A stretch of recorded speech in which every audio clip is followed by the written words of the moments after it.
ছোট্ট মেয়ে মাহি। মাহির বাবাই ছিল তার পৃথিবী। মাহির মা ছিল না, তাই মাহির বাবাই ছোট মাহির সব কাজ করে দিত।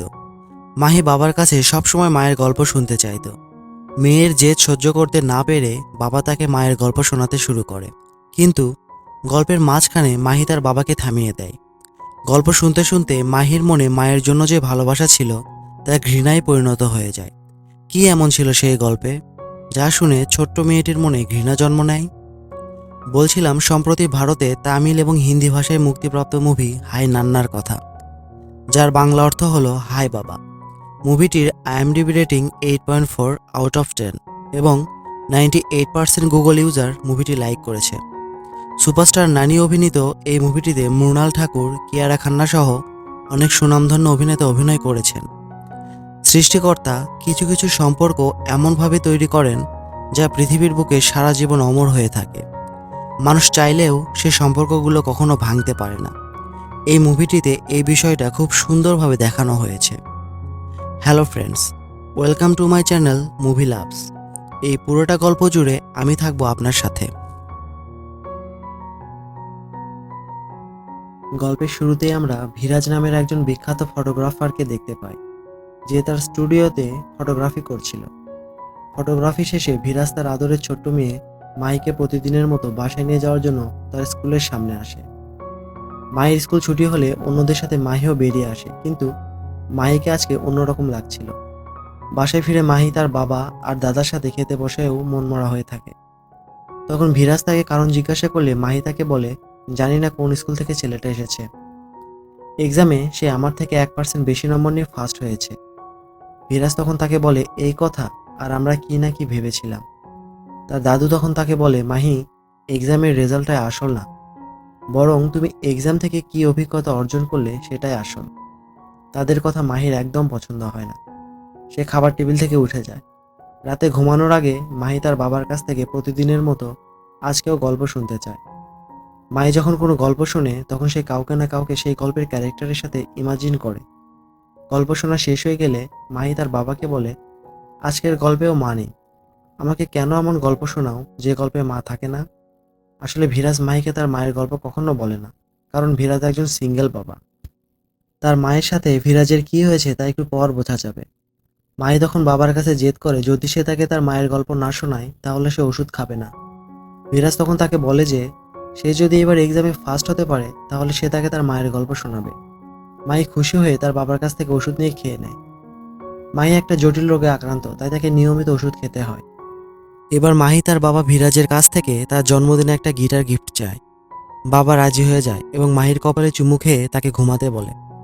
মাহির রুম থেকে বেরিয়ে আসতেই ভিরাজের বাবা তাকে বলে, তুমি এখন হয়তো মাহির কাছ থেকে তার মায়ের ব্যাপারে সবকিছু লুকিয়ে রাখছো, কিন্তু একদিন না একদিন তো তোমাকে সবকিছু বলতেই হবে। তার বাবা আরও বলে, আশেপাশের মানুষজন তোমাকে নিয়ে অনেক কথা বলে। তখন ভিরাজ বলে, এতে আমার কোনো কিছু যায় আসে না, আমার কাছে আমার মেয়ে সবার আগে। ভিরাজের এইসব কথা ভালো লাগছিল না, তাই সে কথার মোড় ঘোরাতে তার বাবাকে বলে, ডাক্তারের অ্যাপয়েন্টমেন্ট পেয়েছে কিনা। তার বাবা তখন হ্যাঁ বলে এবং ভিরাজকে তাড়াতাড়ি ঘুমাতে বলে নিজেও ঘুমাতে চলে যায়। ভিরাজ তখন মেয়ের জন্য খাবার রান্না করে বাসার সব কাজ শেষ করে সোফাতেই ঘুমিয়ে পড়ে। মাঝরাতে মাহির ঘুম ভেঙে গেলে সে বাবার গায়ে কম্বল দিয়ে ঢেকে দেয়। মায়ের কাছে ভিরাজি ছিল তার বাবা, আবার ভিরাজি ছিল তার মা। ভিরাজ মাহির চুল আঁচড়ানো থেকে শুরু করে তার সব কাজ করে দিত। মাহি তার বাবার কাছ থেকে মায়ের গল্প শোনার জন্য আরও বেশি করে পড়াশোনা শুরু করে। এভাবে ভালোই চলছিল বাবা মেয়ের ছোট্ট পৃথিবী। এর মধ্যেই মাহির এক্সাম শেষ হয়ে যায়। সে এবার 2% মার্ক নিয়ে সবার থেকে ফার্স্ট হয়েছে। মাহি তার বাবাকে রেজাল্ট কার্ড দেখায়। বাবার রেজাল্ট কার্ড দেখে অনেক খুশি হয় এবং মাহিকে কনগ্রাচুলেশন জানায়। মাহি তখন তার বাবার কাছে মায়ের গল্প জানতে চায়। তখন ভিরাজ বলে, অন্য কোনো একদিন শোনাবো, আজ আমি অনেক টায়ার্ড। মাহি বলে, তুমি আমাকে প্রমিস করেছিলে। ভিরাজ তখন রেগে যায় এবং মাহিকে ধমক দেয়। মাহিকে ধমক দিয়ে ভিরাজেরও একদম ভালো লাগে না, তাই সে আবার মাহির রুমে আসে। কিন্তু সে দেখে মাহি তখন ঘুমিয়ে পড়েছে। আসলে মাহি তখনও ঘুমায়নি। পরের দিন সকালে ভিরাজের বাবার ডাকাডাকিতে ভিরাজের ঘুম ভাঙে। সে ভিরাজকে জানায় মাহিকে খুঁজে পাওয়া যাচ্ছে না। ভিরাজ তখন পাগলের মতো মাহিকে খুঁজতে থাকে এবং গাড়ি নিয়ে বাইরে বেরিয়ে পড়ে। অন্যদিকে দেখা যায় মাহি তার পেট ডগ প্লুটোকে নিয়ে একটা রাস্তায় হাঁটছে। একসময় প্লুটো তার হাত থেকে দৌড়াতে থাকে। মাহি তাকে আটকানোর জন্য তার পিছু পিছু দৌড়াতে থাকে। কিছু দূর যাওয়ার পর মাহি হাঁপিয়ে ওঠে এবং আশেপাশের মানুষদের কাছে হেল্প চাইতে থাকে। তখন ইয়াসনা নামের একজন মেয়ে প্লুটোকে ধরে মাহির কাছে নিয়ে আসে। মাহি তখনও হাঁপাচ্ছিল, তাই ইয়াসনা তার ব্যাগ থেকে পানি বের করে মাহিকে খেতে দেয়। মাহি তখন বলে, আমি ঠান্ডা এবং নর্মাল পানি পান করতে পারি না, আমাকে শুধু গরম পানি পান করতে হয়। সে আরও বলে, সিস্টিক ফাইব্রোসিস নামের একটা জটিল রোগে আমি আক্রান্ত, আমার জন্য দৌড়ানো বা লাফানো কোনো কিছু অ্যালাউড নেই, এমনকি হাওয়াই মিঠাই পর্যন্ত খাওয়া নিষেধ। কিন্তু যখন বাবার ওপর খুব রাগ করি তখন আমি খেয়ে নেই। ইয়াসনা এইটুকু একটা মেয়ের মুখে পাকা পাকা কথাগুলো অবাক হয়ে শুনতে থাকে। মায়ে তাকে ধন্যবাদ দিয়ে সেখান থেকে চলে যাওয়ার জন্য রাস্তা পার হচ্ছিল, কিন্তু তার পেট ডগ প্লুটো রাস্তার মাঝখানে যে দাঁড়িয়ে যায়। ছোট্ট মাহি অনেক চেষ্টা করেও তাকে রাস্তা থেকে সরাতে পারছিল না। ঠিক সেই সময় একটা বড় ট্রাক মাহির দিকে এগিয়ে আসতে থাকে। এরপরেই সিন শিফট হয়ে যায় ভিরাজের কাছে, যেখানে দেখা যায় ভিরাজের কাছে একটা ফোন আসে এবং কেউ একজন তাকে জিজ্ঞাসা করে, আপনি কি মাহির বাবা? আপনার মোবাইলে লোকেশন পাঠিয়েছি, আপনি চলে আসুন। অন্যদিকে দেখা যায় ইয়াসনা মাহিকে নিয়ে একটা রেস্টুরেন্টে বসে আছে। আসলে ইয়াসনাই ভিরাজকে একটু আগে কল করে এবং এখানে আসার জন্য বলে। ভিরাজ সেখানে আসলে ইয়াসনা ভিরাজকে বলে হাই পাপা এবং তারা হ্যান্ডশেক করে। ভিরাজ মাহিকে বকা দেওয়া শুরু করলে ইয়াসনা তাকে বলে, আপনি জানেন কি হয়েছে? ফ্ল্যাশব্যাকে দেখানো হয় ট্রাকটি দ্রুত গতিতে মাহি আর প্লুটোর দিকে ধেয়ে আসছে। তখন ইয়াসনা দৌড়ে যেয়ে মাহিকে চেপে ধরলে ট্রাক ড্রাইভার সজোরে ব্রেক মেরে ট্রাকটি থামিয়ে দেয়। ভিরাজ সব শুনে ইয়াসনাকে ধন্যবাদ জানায়। তখন ইয়াসনা বলে, ধন্যবাদ আমাকে না, ওই ট্রাক ড্রাইভারকে জানান যে সময় মতো ব্রেক করেছিল। ভিরাজ তখন মাহিকে বলে, তুমি একা একা বাইরে কেন এসেছো? তখন ইয়াসনা বলে, হাওয়াই মিঠাই খাওয়ার জন্য। ভিরাজ তখন মাহিকে বলে, তুমি জানো না যে তোমার হাওয়াই মিঠাই খাওয়া নিষেধ? ইয়াসনা তখন মাহির হয়ে উত্তর দিতে থাকে। তখন সে বলে, আপনি যদি আপনার প্রমিসের কথা মনে রাখতে না পারেন তাহলে হাওয়াই মিঠাই খাওয়া যে নিষেধ, মাহি সেটা কিভাবে মনে রাখবে? ইয়াসনা আরও বলে, মায়ের গল্প শোনার জন্য সে 1 মাস দিনরাত পড়াশোনা করে সবার থেকে 2% মার্ক বেশি নিয়ে ফার্স্ট হয়েছে, কিন্তু আপনি কি করেছেন? আপনার প্রমিস ভেঙেছেন। তখন ভিরাজ মাহিকে বলে, আজ সন্ধ্যায় তোমাকে মায়ের গল্প শোনাবো। মাহি তখন ইয়াসনার দিকে তাকায়। ইয়াসনা এবারও বলে, মায়ের জন্য করা প্রমিস আপনি ভেঙেছেন, তাহলে এই সাধারণ প্রমিসটা যে ভাঙবেন না তার কি গ্যারান্টি আছে? ভিরাজ তার মেয়ে আর মেয়ের নতুন বন্ধুর জেদের কাছে হেরে যায় এবং মায়ের গল্প বলতে শুরু করে। সিন চলে যায় পাস্টে, যেখানে দেখা যায় ভিরাজ এবং তার বন্ধু জাস্টিন একটা নতুন জায়গায় যেয়ে তাদের পোর্টফোলিও বানানোর জন্য ছবি তুলছে। ভিরাজ বলে, সেখানে আমি তোমার মাকে প্রথম দেখি। তখন মাহি ভিরাজকে থামিয়ে দিয়ে বলে, বাবা, আমি মায়ের জায়গায় কাকে কল্পনা করব? ভিরাজ তখন কার নাম বলবে বুঝতে না পেরে চুপ করে থাকে। তখন ইয়াসনা মাহিকে বলে, তুমি আমাকে কল্পনা করো। ভিরাজ অবাক হয়ে ইয়াসনার দিকে তাকায় এবং বলতে শুরু করে, সেদিন খুব বৃষ্টি হচ্ছিল, আমরা একটা রেল স্টেশনে গিয়েছিলাম সেখানকার কিছু সুন্দর ছবি তোলার জন্য। হঠাৎ সেখানে তোমার মা আর তার ভাই ট্রেন থেকে নামে। বর্ষাকে প্রথম দেখাতেই ভিরাজের ভালো লেগে যায়। ভিরাজ তখন বর্ষার সুন্দর সুন্দর কিছু ছবি লুকিয়ে লুকিয়ে তুলতে থাকে। বর্ষা এই জিনিসটা ধরে ফেলে এবং ভিরাজের ক্যামেরা নিয়ে তাকে বলে, তোমার লজ্জা করে না লুকিয়ে লুকিয়ে একটা মেয়ের ছবি তুলতে? বর্ষা তখন রাগ হয়ে ভিরাজের ক্যামেরা নিয়ে সেখান থেকে যেতে ধরলে ভিরাজের বন্ধু জাস্টিন তাদেরকে আটকায় আর বলে, আপনি আমার বন্ধুর ক্যামেরা কেন নিয়ে যাচ্ছেন? তখন বর্ষা বলে, শুকরিয়া আদায় করো যে আমি তাকে এখনো পুলিশে দেইনি, সে আমার পারমিশন ছাড়াই আমার ছবি তুলেছে। তখন জাস্টিন বলে, আপনি কি বিখ্যাত ফটোগ্রাফার মনীষের নাম শুনেছেন? আমার বন্ধু তার সাথে কাজ করার জন্য নিজের পোর্টফোলিও বানাচ্ছিল, তাই সে আপনার কিছু সুন্দর মুহূর্তের ছবি তুলেছে আপনাকে না জানিয়ে, আপনি চাইলে চেক করে দেখতে পারেন। সে আরও বলে, ও শুধুমাত্র ভালো একটা জবের জন্য আপনার ছবি তুলেছে, আপনাকে ভালোবাসার জন্য নয়। বর্ষা তখন ক্যামেরা চেক করে এবং ক্যামেরার মধ্যে নিজের কিছু অসাধারণ মুহূর্তের ছবি দেখতে পায়। তখন সে ভিরাজের কাছে যেয়ে তার ক্যামেরা তাকে দিয়ে বলে, তোমার পোর্টফোলিওর ব্যাপারে আমি কিছু জানতাম না, আই এম সরি। ভিরাজ তখন বলে, আই লাভ ইউ। ভিরাজের বন্ধু জাস্টিন ভিরাজকে বলে, আমি ওনাদেরকে বলেছি যে তুই তোর জবের জন্য ওনার ছবি তুলেছিস, তাকে ভালোবাসার জন্য নয়। ভিরাজ তার কথায় কান দেয় না। ভিরাজ তখন বর্ষাকে বলে, আমি শুনেছিলাম প্রত্যেকটা ছবির পিছনেই একটা সুন্দর গল্প থাকে, কিন্তু কথাটা আমার বিশ্বাস হয়েছিল না, কিন্তু আজ বিশ্বাস হলো। বর্ষা তখন আবার ভিরাজের হাত থেকে ক্যামেরা নিয়ে সেখান থেকে চলে যায়। এরপর দেখা যায় বর্ষা আগে থেকেই মনীষকে চিনত এবং সে মনীষের কাছে যেয়ে তার কিছু ছবি প্রিন্ট করে দিতে বলে। তখন মনীষ ভিরাজকেই বলে তার ছবিগুলো প্রিন্ট করে দেওয়ার জন্য। বর্ষা ভিরাজকে তার ক্যামেরা দেয় এবং বলে, তোমার মতো আমি কখনো লাভ এট ফার্স্ট সাইডে বিশ্বাস করি না, আসলে শুধুমাত্র লাভ অ্যাট ফার্স্ট সাইটই না, আমি প্রেম, ভালোবাসা, বিয়ে এসবে বিশ্বাস করি না। বিরাজ তার কারণ জিজ্ঞাসা করলে সে বলে, আমার বাবা মায়ের ডিভোর্স হয়ে যাবে। এতদিন তারা আমাদের জন্য একসাথে ছিল। বর্ষা তাকে আরও বলে, আমি এখানে 2 সপ্তাহ থাকবো। তুমি যদি তোমার লাভ স্টোরিতে একটু ব্রেক লাগাও তাহলে আমরা অনেক ভালো বন্ধু হতে পারি।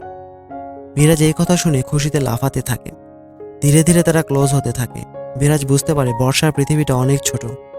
বর্ষা বিরাজের অনেক ক্লোজ হলেও সে প্লুটোকে আপন করে নিতে পারে না। এরপর বর্ষা একদিন হোটেলে বসে তার আঙ্কেলের ফ্যামিলির সাথে ডিনার করছিল। সেখানে বিরাজ তার সাথে দেখা করতে আসে। বিরাজ সেখানে বর্ষার জন্য ড্রিঙ্কস রেডি করছিল। তখন বর্ষা সেখানে একটা গিটার দেখে তা তুলে নিয়ে গান গাওয়া শুরু করে। বিরাজ তখন তাকে বলে, এই গান যদি তুমি কোনো স্টেজে গাও তাহলে সবাই মুগ্ধ হয়ে শুনবে। ঠিক সেই মুহূর্তে পাশের রুমে একজন লোক তার ওয়াইফের সাথে ঝগড়া শুরু করে, যা শুনে বর্ষার তার বাবা মায়ের ঝগড়ার কথা মনে হতে থাকে। তখন বিরাজ তার কানে হাত দিয়ে 2 কান চেপে ধরে যাতে ঝগড়ার আওয়াজ তার কানে না পৌঁছায়। ঠিক বর্ষা যেভাবে তার বাবা মায়ের ঝগড়ার সময় তার ছোট ভাইয়ের কানে হাত দিয়ে রাখত। বিরাজ তখন বর্ষাকে সেখান থেকে সরিয়ে অন্য একটা জায়গায় নিয়ে এসে বসিয়ে রাখে। ঠিক সেই সময় প্লুটো বর্ষার কাছে আসে এবং তার সাথে খুনসুটি শুরু করে। বর্ষা তখন প্লুটোকে কোলে তুলে নেয় এবং আদর করতে শুরু করে। ধীরে ধীরে বর্ষা প্লুটোকে আপন করে নেওয়া শুরু করে। একদিন সন্ধ্যায় বিরাজ এবং বর্ষার দেখা হলে বর্ষা বলে, আমি তোমাকে কিছু বলতে চাই। তখন বিরাজও বলে, আমিও তোমাকে কিছু বলতে চাই। এবং সে বলতে শুরু করে, আমি নতুন ক্যামেরা নিয়েছি, এটা দিয়ে খুব ভালো ছবি তোলা যায়। নতুন ক্যামেরার জন্য সে প্লুটোকে ধন্যবাদ দেয়। বর্ষা অবাক হয়ে কারণ জিজ্ঞাসা করলে বিরাজ বলে, প্লুটো অনেক ধনী একটা ঘরে গেছে, আমি ভালোভাবে ওর যত্ন নিতে পারছিলাম না। এই কথাটা শুনে বর্ষার মন খারাপ হয়ে যায়। সে বিরাজকে বলে, তুমি জানো আমি কত বড়লোকের মেয়ে?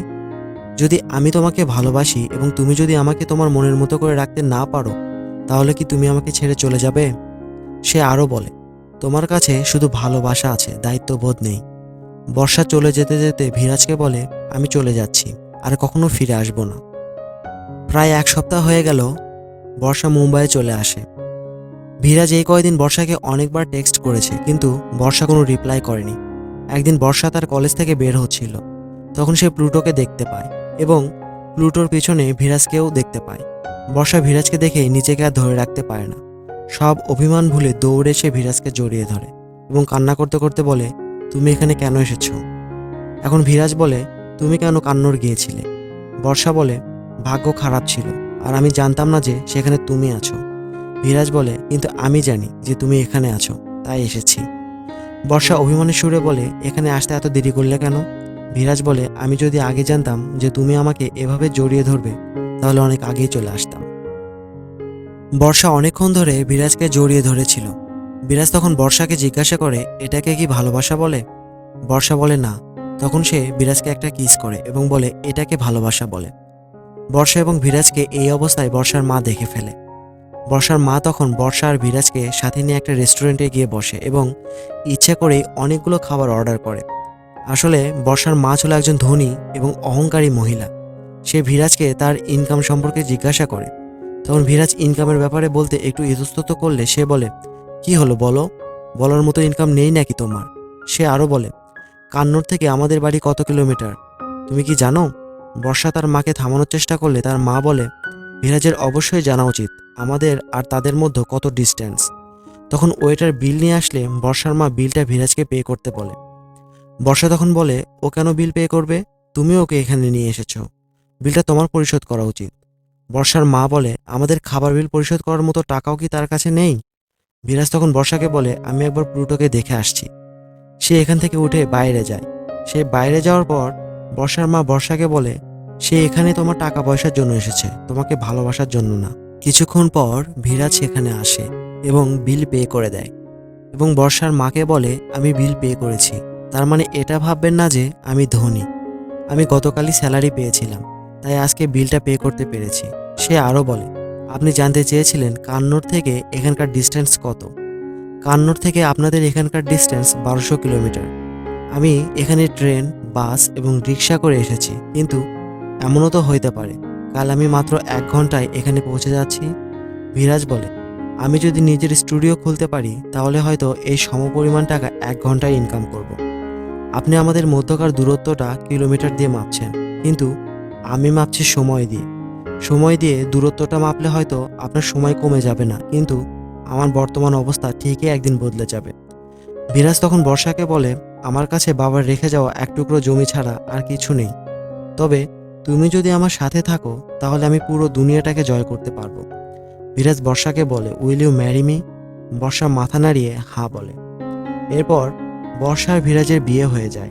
তারা মুম্বাইয়ে ছোট্ট একটা ফ্ল্যাট নেয়। বিরাজ তার বন্ধু জাস্টিনের সাথে মিলে একটা স্টুডিও ওপেন করে।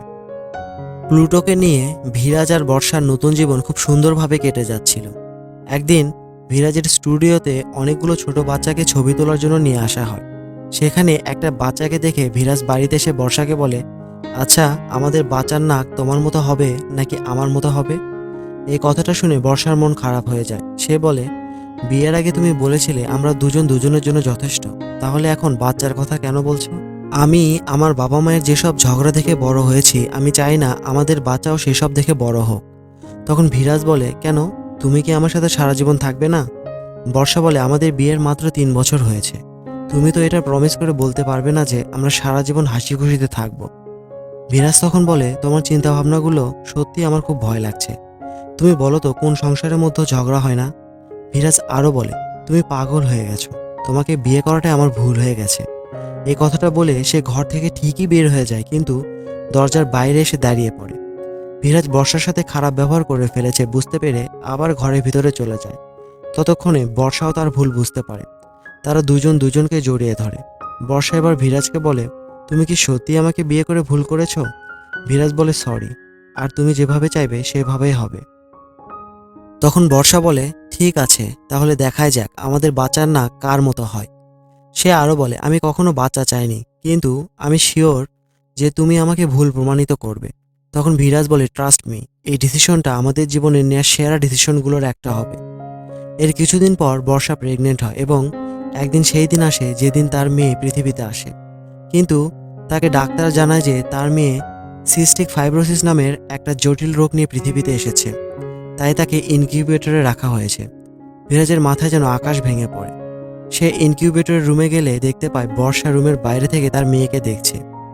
বিরাজ সেখানে গেলে বর্ষা তাকে বলে, ওর নাক কেমন হয়েছে তা আমি বুঝতে পারছি না, কিন্তু সবাই বলছে ও নাকি একটা জটিল রোগ নিয়ে পৃথিবীতে এসেছে, আর কেউ আমাকে এখন ওকে ছুঁয়েও দেখতে দেয়নি। সে তখন কান্না করতে করতে বিরাজকে বলে, তুমি প্রমিস করেছিলে না যে সব কিছু ঠিক হয়ে যাবে, তাহলে এখন কেন এমন হলো? তখন বিরাজও কান্নায় ভেঙে পড়ে। বর্ষাকে হাসপাতাল থেকে ডিসচার্জ করা হয়। তাদের বাচ্চা তখনও ইনকিউবেটরে। একদিন জাস্টিন হাসপাতালে এসে বিরাজকে বলে, তুই বাড়ি যা, আমি এখানে আছি। বিরাজ না যেতে চাইলে জাস্টিন বর্ষাকে দেখিয়ে বলে, আমি তোর জন্য বলছি না, ওর জন্য বলছি। কাল থেকে সে এখানেই বসে আছে। এরপর বিরাজ আর বর্ষা তাদের গাড়িতে করে বাড়িতে যাচ্ছিল। তখন বিরাজ বর্ষাকে বলে, তুমি 4 দিন হলো আমার সাথে কথা বলোনি, আমার সাথে অন্তত একটু কথা বলো। তখন বর্ষা বলা শুরু করে, যদি আমি কখনো কান্নড় না যেতাম, যদি কখনো তোমার সাথে আমার দেখা না হতো, যদি তোমার সাথে আমার বিয়েই না হতো, অথবা যখন তুমি বাচ্চা নেওয়ার কথা বলেছিলে তখন যদি আমি মানা করে দিতাম, বা আমি যদি মাহিকে জন্মই না দিতাম, তাহলে আজকে হয়তো এই দিনটা আর দেখতে হতো না। ঠিক তখনই সিন প্রেজেন্টে চলে আসে এবং মাহি কান্না করতে করতে তার বাবাকে জড়িয়ে ধরে বলে, বাবা বাড়িতে চলো। ইয়াশনা মাহিকে হাত দিয়ে ছুঁতে গেলে মাহি তার হাত সরিয়ে দেয়। যে মাহি এতদিন তার মায়ের গল্প শোনার জন্য অধীর আগ্রহ নিয়ে অপেক্ষা করছিল, সেই মাহি গল্পে মায়ের জায়গায় ইয়াশনাকে কল্পনা করে তাকেও আর সহ্য করতে পারছে না। ইয়াশনা বিরাজকে বলে, মাহি আমাকে সহ্য করতে পারছে না কেন? বিরাজ বলে, ও তার মায়ের জায়গায় আপনাকে কল্পনা করে নিয়েছে। বিরাজ বলে, কাল সকালবেলা সব ঠিক হয়ে যাবে। ইয়াশনা তখন বিরাজকে বলে, আমার খুব জানতে ইচ্ছা করছে যে তারপরে কি হয়েছিল। তখন ফ্ল্যাশব্যাকে দেখানো হয় তাদের গাড়িটা অ্যাক্সিডেন্ট হয় এবং বর্ষা ওই অ্যাক্সিডেন্টে গাড়ির সামনের কাঁচ ভেঙে রাস্তায় পড়ে থাকে। বিরাজ কোনো মতো গাড়ি থেকে নেমে বর্ষার কাছে যাওয়ার আগেই অজ্ঞান হয়ে পড়ে যায়। গল্পের শেষটা শুনে ইয়াশনার চোখে পানি চলে আসে। তখন বিরাজ বলে, এই ঘটনা 6 বছর চলে গেছে। ইয়াশনা বাড়িতে চলে আসে, আজ তার এনগেজমেন্ট অনুষ্ঠান, কিন্তু ইয়াশনা সেদিকে মনোযোগ দিতে পারে না। বিরাজ বাড়িতে এসে ঘুমন্ত মাহিকে শুইয়ে দিয়ে তার ল্যাপটপ ওপেন করে, যেখানে দেখা যায় ইয়াশনার ছবি, অর্থাৎ ইয়াশনাই বর্ষা। সিন চলে যায় অতীতে, যেখানে দেখা যায় তাদের অ্যাক্সিডেন্টের পর বিরাজ ইয়াশনার সাথে দেখা করতে চাইলে তার মা তাকে দেখা করতে দেয় না। ইয়াসনার মা ভিরাজকে বলে ওর কোনো কিছু মনে নেই, ও যে বিবাহিত বা ওর যে একটা সন্তান আছে সেই কথাটাও তার মনে নেই। এমনকি ওর বাবা মা এর ডিভোর্স হয়ে গেছে সেটাও ওর মনে নেই। ভিরাজ তখন অসহায় দৃষ্টিতে ইয়াসনার দিকে তাকিয়ে থাকে। সিন প্রেজেন্টে চলে আসে। ভিরাজ তখন প্লুটোর দিকে তাকিয়ে বলে, তুমি কেন এমন করলে? প্লুটো তখন মাথা নিচু করে। মাই যখন প্লুটোকে নিয়ে রাস্তায় বের হয়েছিল তখন ইয়াসনাকে দেখে প্লুটো দৌড়ে তার কাছেই গিয়েছিল। ইয়াসনা যখন মাইকে নিয়ে রেস্টুরেন্টে বসেছিল তখন ভিরাজ সেখানে যে বাইরে থেকেই মাহি আর ইয়াসনাকে একসাথে দেখে এবং চমকে যায়, এবং অনেক কষ্ট করে সে নিজেকে সামলিয়ে নিয়ে ইয়াসনার সামনে গিয়েছিল। সেদিন অ্যাক্সিডেন্টের পর ইয়াসনার মা ভিরাজকে আরও বলেছিল যে ইয়াসনা তোমাকে ডিভোর্স দিতে চেয়েছিল, কিন্তু সে কথা তোমাকে জানানোর আগেই এই দুর্ঘটনাটা ঘটে যায়। তখন ভিরাজ তার মাকে বলেছিল সে এবং তার মেয়ে আর কখনো ইয়াসনার লাইফে আসবে না, কারণ সে সত্যিই চায় না ইয়াসনার লাইফে তার জন্য কোনো প্রবলেম হোক। ভিরাজ ভাবতে থাকে নিয়তি তাকে নিয়ে এ কোন খেলা খেলছে। 6টা বছর ধরে যাকে ভোলার জন্য সে চেষ্টা করছে, ভাগ্য আজ তাকে আবার তার সামনাসামনি করল। পরদিন সকালে মাহি, ভিরাজ আর জাস্টিন নাস্তার টেবিলে বসেছিল। ঠিক সেই সময় কলিং বেল বাজলে জাস্টিন উঠে যেয়ে দরজা খোলে এবং সামনে ইয়াসনাকে দেখতে পেয়ে অবাক হয়ে যায়। ঠিক তখনই ভিরাজ এসে ইয়াসনার হাত ধরে তাকে বাড়ির বাগানের দিকে নিয়ে যায় এবং বলে, আপনি আমার বাড়ির অ্যাড্রেসটা কোথায় পেলেন? ইয়াসনা তখন বলে, আপনার অফিস থেকে পেয়েছি। তখন মাহি সেখানে চলে আসে এবং গতকালের জন্য ইয়াসনাকে সরি বলে। তখন ইয়াসনা বলে, ফ্রেন্ডসদের কখনো সরি বলতে হয় না। মাহি তখন খুশি হয়ে ইয়াসনাকে জড়িয়ে ধরে। ইয়াসনা মাহিকে বলে, আজ আমরা সন্ধ্যায় বাইরে বেড়াতে যাব, কিন্তু ভিরাজ বলে মাহি সন্ধ্যা থেকে ঘুমানোর আগ পর্যন্ত অনেক ব্যস্ত থাকবে। আসলে সে চায় না মাহি ইয়াসনার সাথে মিশুক, কিন্তু মাহি তার বাবাকে বলে, বাবা কাল তো হলিডে, কালকে সব কাজ করব। ইয়াসনা তখন মাহিকে বলে, তাহলে রাত 9টায় ফিক্সড। তাকে রাতে একটা সারপ্রাইজ দেওয়ার কথা বলে ইয়াসনা সেখান থেকে চলে আসে। মাহিকে স্কুলে নিয়ে যাওয়ার সময় জাস্টিন ভিরাজকে বলে, তুই কি রাতে ইয়াসনার সাথে দেখা করতে যাবি? তখন ভিরাজ বলে, প্রশ্নই আসে না। ভিরাজ মাহির স্কুলের সামনে গাড়ি না থামিয়ে আবার গাড়ি ঘুরিয়ে নিলে মাহি বলে, বাবা আমার স্কুল। ভিরাজ তখন বলে, তুমি আজ স্কুলে যাচ্ছ না। ভিরাজ তার বন্ধু জাস্টিনকে বলে, গোয়াতে আমাদের ফটোশ্যুটের জন্য মাহিও আমাদের সাথে যাবে। তখন মাহি বলে, কিন্তু ইয়াসনা আর সারপ্রাইজ? ভিরাজ কোনো উত্তর দেয় না। রাতে ইয়াসনা ভিরাজ আর মাহির জন্য ওয়েট করে, কিন্তু তারা আসে না। পরের দিন গোয়াতে পৌঁছে মাহি ইয়াসনাকে ফোন করে এবং জানায়, আমি গোয়াতে চলে এসেছি। তখন ইয়াসনা মাহিকে বলে, হ্যাপি বার্থডে মাহি। মাহি খুশি হয়ে জিজ্ঞাসা করে, তোমার মনে আছে আজ আমার বার্থডে?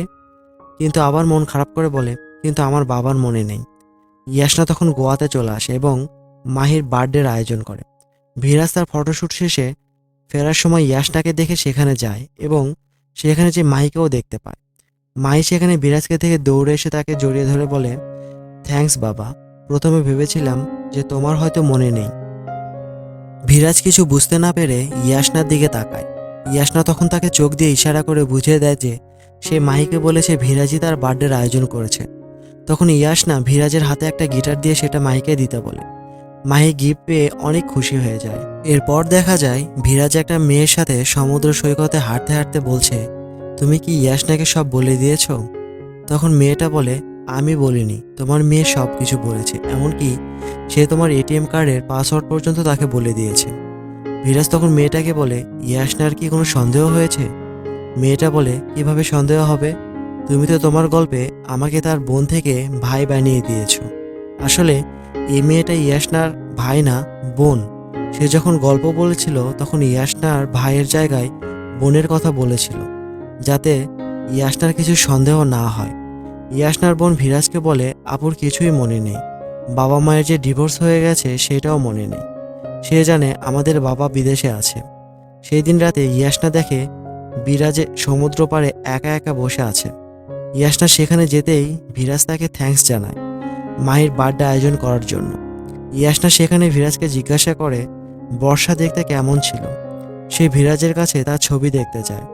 ভিরাজ তখন সেখান থেকে উঠে চলে যেতে ধরলে পিছন থেকে ইয়াসনা বলে, তুমি নিশ্চয় ভুলে গেছো তোমার ওয়াইফ দেখতে কেমন ছিল। ভিরাজ তখন ফিরে এসে তারই চেহারা আর গেট আপের বর্ণনা দেয়। পরের দিন ইয়াসনা ভিরাজের বর্ণনা অনুযায়ী সেজে ভিরাজের সামনে আসে। ভিরাজ ইয়াসনাকে দেখে একদম অবাক হয়ে যায়। ইয়াসনা মাহিকে নিয়ে ঘুরতে বের হলে সারাদিন ঘোরাফেরা করে মাহি রাতে ইয়াসনার সাথেই ঘুমিয়ে পড়ে। ভিরাজ মাহিকে নিতে আসলে ইয়াসনা তাকে রিকোয়েস্ট করে বলে, মাহি আজ রাতটা আমার কাছেই থাকুক। তখন ভিরাজ তাকে বলে, তুমি আজ আছো কাল নেই। মাহি এইভাবে তোমার সাথে মিশতে থাকলে পরবর্তীতে অনেক কষ্ট পাবে। সে রাগ করে বলে, তুমি আমাদের জীবন থেকে সরে যাও। ভিরাজের এমন আচরণে ইয়াসনা অনেক কষ্ট পায় এবং ড্রিঙ্কস করা শুরু করে দেয়। ইয়াসনার বোন ভিরাজকে বলে, তুমি ইয়াসনাকে কেন এমনটা বললে? যাও এখন আমার বোনকে ফিরিয়ে নিয়ে আসো। ভিরাজ তার অভিমান ভাঙানোর জন্য আসলেও সে তার কাছে যায় না, বরং সে নিজেও ড্রিঙ্কস করা শুরু করে দেয়। এরপর দুই মাতাল ড্রাঙ্ক অবস্থায় অনেক ঝগড়া করে এবং একসময় বিচেই ঘুমিয়ে পড়ে। মাহি রাতে বাইরে এসে তাদের ঘুমাতে দেখে সেও তাদের সাথে ঘুমিয়ে পড়ে। সেদিন রাতে ইয়াসনা ভিরাজের স্ত্রী হিসেবে নিজেকে স্বপ্ন দেখে, যেখানে ইয়াসনা প্রেগনেন্ট অবস্থায় ভিরাজকে জিজ্ঞাসা করেছিল, আমাদের মেয়ে হলে তুমি কি নাম রাখবে? ভিরাজ তখন তাকে উত্তর দিয়েছিল, প্লুটোকে যে মেয়ে ফিরিয়ে দিয়েছিল তার নাম মাহি ছিল, আর তার নামের সাথে মিল রেখেই আমার মেয়ের নাম রাখবো মাহি। পরের দিন ঘুম থেকে উঠে ইয়াসনা ভিরাজকে জিজ্ঞাসা করে, প্লুটোকে যে মেয়েটা ফিরিয়ে দিয়েছিল তার নাম কি মাহি ছিল? ভিরাজ চুপ করে থাকে। তখন ইয়াসনা নিজেই বলতে শুরু করে, আমি হয়তো মাহির মা হিসেবে নিজেকে অনেক বেশি ইমাজিন করে ফেলেছি, আর তাই তোমার না বলা কথাগুলো আমি স্বপ্নে দেখতে শুরু করেছি। তখন ইয়াসনা এটাকে একটা ভ্রম ভেবে ভুলে যায় এবং ভিরাজকে বলে, আমি তোমাকে অনেক পছন্দ করি, তুমি কি আমাকে পছন্দ করো? ভিরাজ কিছু বলার আগেই সেখানে ইয়াসনার হবু জামাই ছোট ভাই অশোক চলে আসে এবং তাকে একটা রিসর্টে নিয়ে যায়। সেখানে আমরা দেখতে পাই ইয়াসনার মা এবং তার হবু স্বামী অরবিন্দ এবং তাদের পরিবারের অনেকে সেখানে উপস্থিত ছিল। অরবিন্দ তখন ইয়াসনাকে বলে, ভয় পেও না, আমরা এখানেই বিয়ে করব।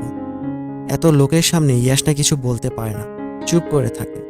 এরপর মাহি ইয়াসনাকে সেই রিসোর্টে এসে ডাকতে থাকে, কিন্তু ইয়াসনা মাহির ডাক শুনতে পায় না। তখন ইয়াসনার মা মাহির ডাক শুনতে পায়, কিন্তু সেদিকে পাত্তা না দিয়ে চলে যায়। মাহি ইয়াসনার পিছু দৌড়ানো শুরু করলে বিরাজ তাকে আটকায়। মাহি তখন বিরাজকে পাপা ডাকলে ইয়াসনার মা বুঝে যায় এটা তার মেয়ের সন্তান। মাহিকে দেখে ইয়াসনার মায়ের চোখেও পানি চলে আসে। ইয়াসনা ফিরে এসে বিরাজ আর মাহিকে দেখে অনেক খুশি হয়, কিন্তু তার মা তাকে আবার ভিতরে নিয়ে যায়। পরের দিন ইয়াসনা ভিরাজকে অনেকবার ফোন করে, কিন্তু ভিরাজ ফোন রিসিভ করে না। এরপর মাহি তার জন্মদিনে দেওয়া ইয়াসনার গিফটটা খুলে দেখে। অন্যদিকে ইয়াসনা তার বাবাকে ফোন করে তাকে আসতে বলে। মাহি তার বাবাকে বলে, আমি ইয়াসনার সাথে দেখা করতে চাই। ভিরাজ তখন বলে, তুমি তো জানো কাল ইয়াসনার বিয়ে, এখন তার সাথে দেখা করা ঠিক হবে না। কিন্তু মাহি বাবার কথা শোনে না, সে বাবার চোখ ফাঁকি দিয়ে ইয়াসনার সাথে দেখা করার জন্য বিয়ে বাড়িতে যায়। এরপর ভিরাজ এবং জাস্টিনও সেখানে মাহিকে খোঁজার জন্য যায়। সেখানে অরবিন্দের ছোট ভাই অশোক তাকে দেখে বলে, তুমি আমার সাথে আসো, আমি তোমাকে ইয়াসনার কাছে নিয়ে যাব। অশোক তাকে রিসোর্টের পেছনে নিয়ে যায় এবং অশোক এবং তার বন্ধুরা মিলে ভিরাজকে মারতে থাকে। সেখানে কিছুক্ষণ পর অরবিন্দ চলে আসে এবং অশোককে বলে, ওকে ছেড়ে দাও আর চলে যাও এখান থেকে। অন্যদিকে মাহি প্লুটোকে নিয়ে বিয়ে বাড়িতে ইয়াসনাকে খুঁজতে থাকে। একসময় মাহি ইয়াসনাকে দেখতে পেয়ে সেদিকে যেতে থাকলে জাস্টিন ইয়াসনাকে ডাক দেয়। মাহি জাস্টিনকে বলে, মাত্র 2 মিনিট মামা, আমি ইয়াসনার সাথে কথা বলেই চলে আসব। ঠিক সেই মুহূর্তে ইয়াসনার মা মাহির সামনে এসে দাঁড়ায় এবং জাস্টিনকে বলে, সে বলেছিল যে কখনো আর ফিরে আসবে না, আর আজ তার মেয়েকে দিয়ে ইয়াসনার কাছাকাছি আসতে চাচ্ছে। সে আরও বলে, ওই অ্যাক্সিডেন্টে আমার মেয়ে আমার কাছে ফিরে এসেছে। তখন জাস্টিন বলে, দয়া করে একটু আসতে বলুন, মাহি এ ব্যাপারে কিছুই জানে না। মাহি একটু দূরে দাঁড়িয়ে সবকিছু শুনছিল। ইয়াসনার মা জাস্টিনকে বলে, কোনো প্ল্যান ছাড়াই সে আমার মেয়ের পিছনে এসেছে, আমি তা বিশ্বাস করি না। তখন সে মাহির কাছে যেয়ে তাকে বলে, আমি জানি না তোমার বাবা তোমাকে কি বুঝিয়েছে। জাস্টিন তাকে বারবার নিষেধ করা সত্ত্বেও ইয়াসনার মা বলতে থাকে, ইয়াসনা ভুলে গেছে তুমি ওর মেয়ে, আর তুমিও ভুলে যাও ও তোমার মা। মাসুম মেয়েটি চোখের পানি ফেলতে ফেলতে তার নানির কথা শুনছিল। মাহি ভিরাজের কাছে এসে তাকে ডাকলে ভিরাজ বলে, কোথায় গিয়েছিলে মাহি? আমার ভালোবাসা কি তোমার কাছে যথেষ্ট না? মাহি আর কিছু বলতে পারে না। কাঁদতে কাঁদতে এসে বাবাকে জড়িয়ে ধরে বলে, আজকের পর থেকে আমি তোমাকে ছেড়ে আর কোথাও যাব না বাবা। ভিরাজ তাকে বলে, তুমি ইয়াসনাকে কিছু জিজ্ঞাসা করতে গিয়েছিলে না, জিজ্ঞাসা করেছ? তখন মাহি তার মাথা নেড়ে না বলে এবং বলে, সিস্টিক ফাইব্রোসিস শুনলে মা অনেক কষ্ট পাবে এবং অনেক কান্না করবে। ভিরাজ তখন অবাক হয়ে জাস্টিনের দিকে তাকালে জাস্টিন কান্না করতে করতে বলে, অনেকবার চেষ্টা করে ইয়াসনার মাকে আটকাতে পারেনি, সে মাহিকে সব কিছু বলে দিয়েছে। ঠিক সেই সময় প্লুটো ইয়াশনাকে সেখানে নিয়ে আসে। ইয়াশনা সবাইকে দেখে অনেক খুশি হয়ে যায় এবং ভিরাজকে বলে, তুমি এখানে আমার জন্য এসেছো তাই না? তুমি শুধু একবার বলো যে তুমি আমাকে ভালোবাসো, তাহলে আমি সব কিছু ছেড়ে তোমার কাছে চলে আসব। ভিরাজ তখন ইয়াশনাকে বলে, তোমার লজ্জা করে না? আজ তোমার বিয়ে আর তুমি সব কিছু ছেড়ে আমার সাথে চলে যেতে চাচ্ছ? ভিরাজ আরও বলে, বর্ষার তোমার মতো একটা জিনিস কমন, যখনই কোনো প্রবলেম আসে তখনই তোমরা সব কিছু ছেড়ে চলে যাও।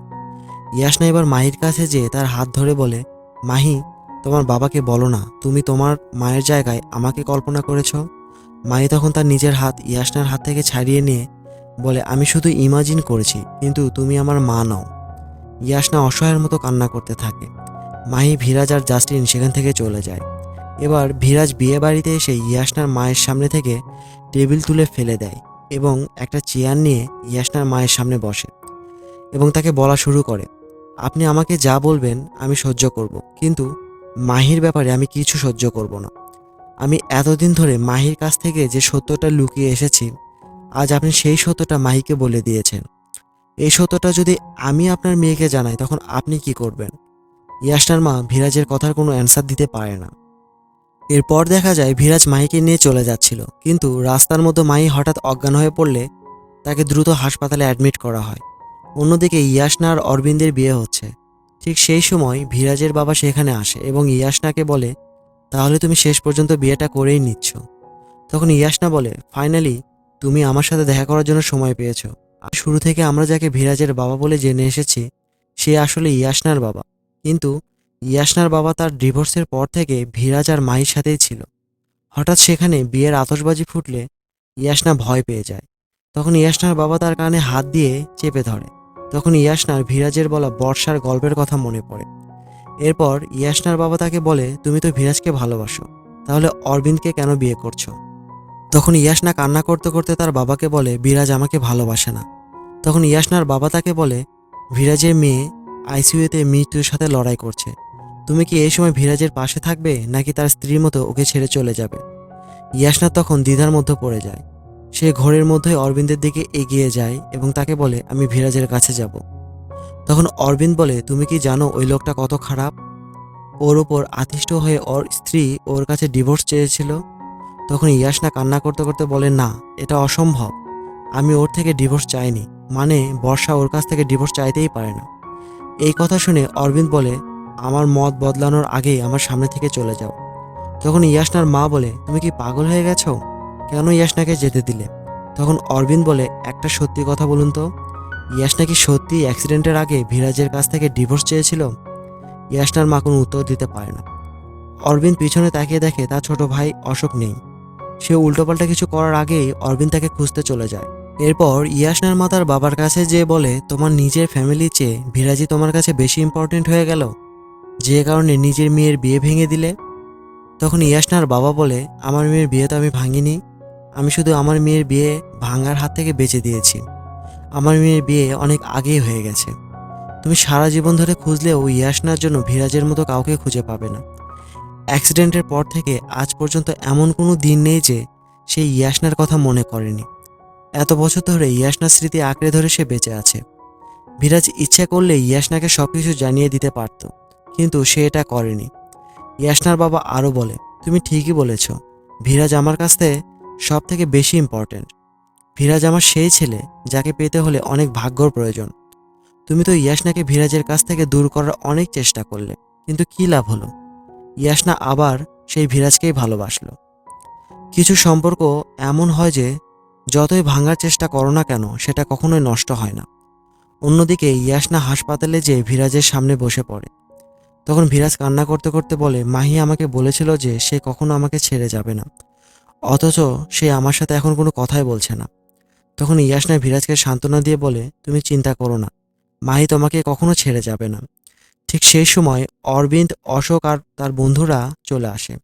তারা সবাই নামকরা হসপিটালের অভিজ্ঞতা সম্পন্ন সার্জেন্ট।